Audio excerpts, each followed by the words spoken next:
मैं हर साल अपने बच्चों के लिए दोस्तों एक ये स्पेशल सूप बनाता हूँ। ये कोई आपका नॉर्मल चाइनीज सूप नहीं है, स्वीट कॉर्न या टमाटो सूप जैसा नहीं है। ये स्पेशली मैंने सूप डिजाइन किया है इस बदलते मौसम के लिए। जब पोल्यूशन भी बढ़ता है और मौसम भी बदलता है तो आपके मेटाबॉलिज्म, इम्यूनिटी को स्ट्रॉन्ग करना बहुत जरूरी है। मेरे बच्चों के लिए तो मैं हर साल बनाता हूँ, आप भी ट्राई करके देखना, बहुत काम की रेसिपी है।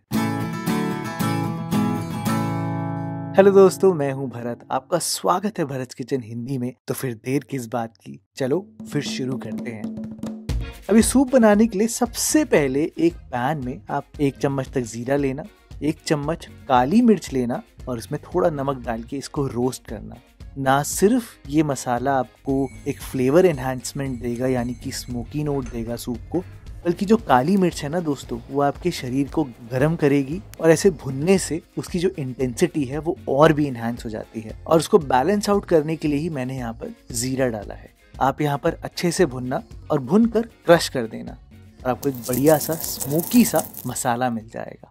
इस रेसिपी में मैं खास ड्राई फ्रूट्स का यूज करता हूँ। बिल्कुल सही सुना दोस्तों, कोई ब्रेड फ्राई करने की जरूरत नहीं है, कोई ब्रेड स्टिक्स भी नहीं चाहिए। आप ऐसे ही मखानों को डालना और बिल्कुल वैसा ही टेक्सचर आएगा। आप ऐसे ड्राई फ्रूट्स डाल के देखना। तो पैन में 1 चम्मच घी में आप थोड़ी सी पहले मूंगफली को रोस्ट करना।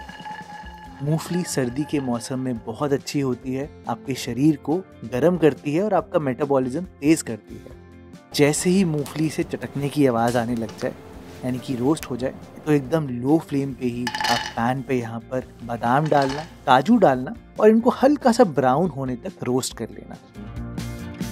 इनमें एक क्रंच होना बहुत जरूरी है। एक क्रंच आएगा ना तो सूप का टेक्सचर बहुत अच्छा लगेगा। बस आप निकाल लेना और बाकी बचे हुए घी में आप थोड़े से मखानों को रोस्ट करना।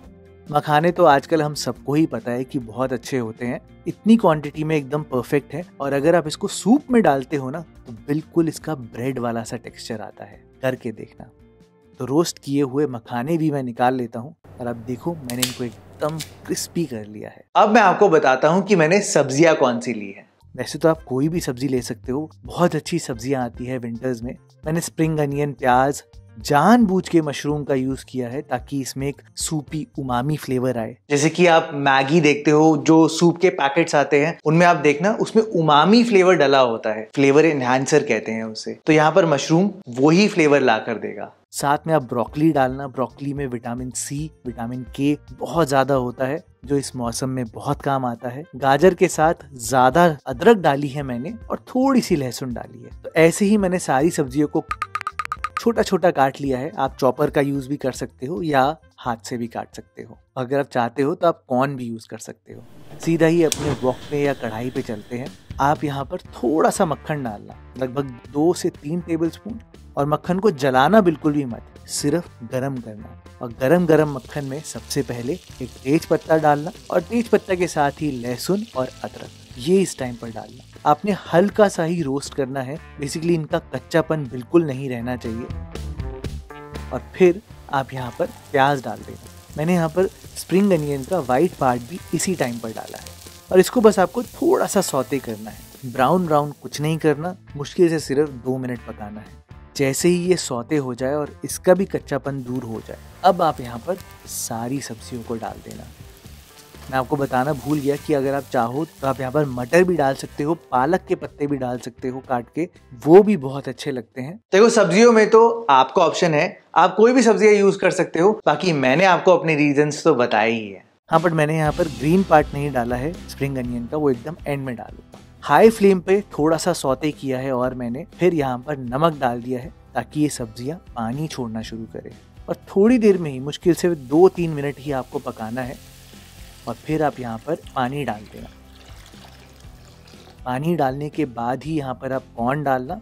और अब अगर आप इसको थोड़ा सा रेस्टोरेंट जैसा बनाना चाहते हो तो मेरे कहने पे थोड़ी सी सब्जियां आप यहाँ पर निकाल लेना। एक्चुअल में क्या है कि रेस्टोरेंट में जो सूप होता है उसमें सब्जियों में हल्का सा क्रंच मेंटेन करके रखते हैं, थोड़ा सा क्रंच आना चाहिए। तो अगर आप वैसा बनाना चाहते हो तो थोड़ा सा निकाल लेना चाहिए। बाकी अब आपने कुछ नहीं करना दोस्तों, बहुत ही सिंपल सा काम करना है कि एक उबाला आने की आपको वेट करनी है। जैसे ही इस पानी में एक उबाला आने लग जाए, आप यहाँ पर ढक्कन लगाना और गैस की फ्लेम को मीडियम लो कर देना। और लगभग 15 से 20 मिनट तक इन सब्जियों को आराम से पकने देना, ताकि इनके सारी न्यूट्रिएंट्स पानी में आ जाए और ये ओवरकुक बिल्कुल भी ना हो। सूप का कहीं ना कहीं मतलब ही यही होता है कि पानी में न्यूट्रिएंट्स को इन्फ्यूज करना, और कहीं ना कहीं हम यहाँ पर वही कर रहे हैं। बस दोस्तों, 15 मिनट में ही ये 1.5 लीटर पानी लगभग 1 लीटर का हो जाएगा। और अब आप यहाँ पर वापस वही सब्जियों को ऐड कर देना जो हमने निकाली थी। इसी टाइम पर आप यहाँ पर वो जो हमने स्पेशल मसाला बनाया था अपने हिसाब से डालना। देखो, मैंने तो यहाँ पर सिर्फ 1 चम्मच ही डाला है, आप ज़्यादा भी डाल सकते हो, कम भी डाल सकते हो, ये आपकी चॉइस है। हाँ, लेकिन ये ज़रूर डालना, ये है गुड़ का पाउडर। आप इसको और ज़्यादा इंक्रीज भी कर सकते हो और टेस्टी लगता है। इस टाइम पर एक बारी आप यहाँ पर सूप को पी के देख लेना कि फ्लेवर आपके हिसाब से है या नहीं, नमक ठीक है या नहीं, मिठास है या नहीं। वाओ! और अब मैं आपको बताता हूँ कि लास्ट में आपको क्या करना है, लेकिन पहले आप यहाँ पर तेज पत्ता निकाल देना क्योंकि उसका काम खत्म हो चुका है। थोड़ा सा चटपटा बनाना है, मैं तो अपने बच्चों के लिए बनाता ही हूँ, तो इसलिए मैंने यहाँ पर थोड़े चिली फ्लेक्स डाले हैं। और मुझे थोड़ा सा सूप गाढ़ा अच्छा लगता है, तो आप यहाँ पर 2 चम्मच तक अरारोट को पानी में डाल के इसी गरम गरम सूप में मिला देना। देखो, थोड़ा सा गाढ़ा होगा तो उसकी माउथ फील अच्छी रहती है और वो हमारी जबान पर टिकता भी है। बस अब आपको थोड़ी देर और उबालना है।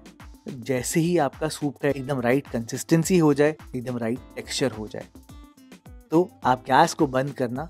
और गैस को बंद करने के बाद ही आप यहाँ पर नींबू का रस डालना। अगर एकदम बॉइलिंग टेम्परेचर पे यानी कि हाई टेम्परेचर पर आप यहाँ पर नींबू का रस डालते हो तो ध्यान रहे उसका विटामिन सी सारा उड़ जाता है, उसमें रहता ही नहीं है, सिर्फ नींबू का फ्लेवर रहता है। तो इस बात का ध्यान देना कि जब आप गैस बंद कर दो तो एकदम लास्ट में ही यहाँ पर नींबू का रस डालना है। मैंने बस अब हरा प्याज डाला है और अब मैं इसको सर्व कैसे करता हूँ मैं आपको दिखाता हूँ कि एक बोल में सूप डालता हूँ, फिर ड्राई फ्रूट्स डालता हूँ ताकि मेरे ड्राई फ्रूट्स के क्रंच बना रहे, और एकदम एंड में मखाने। इससे दोस्तों सबसे ऑप्टिमल और सबसे बेस्ट टेस्ट आता है।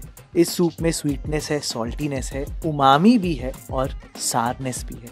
ये आपकी ज़बान को बहुत टेस्टी तो लगने वाला है ही, लेकिन सच में दोस्तों ये बहुत हेल्दी भी है। आप ये बनाकर देखना, घर में सब स्वस्थ भी रहेंगे और बहुत टेस्टी भी लगेगा।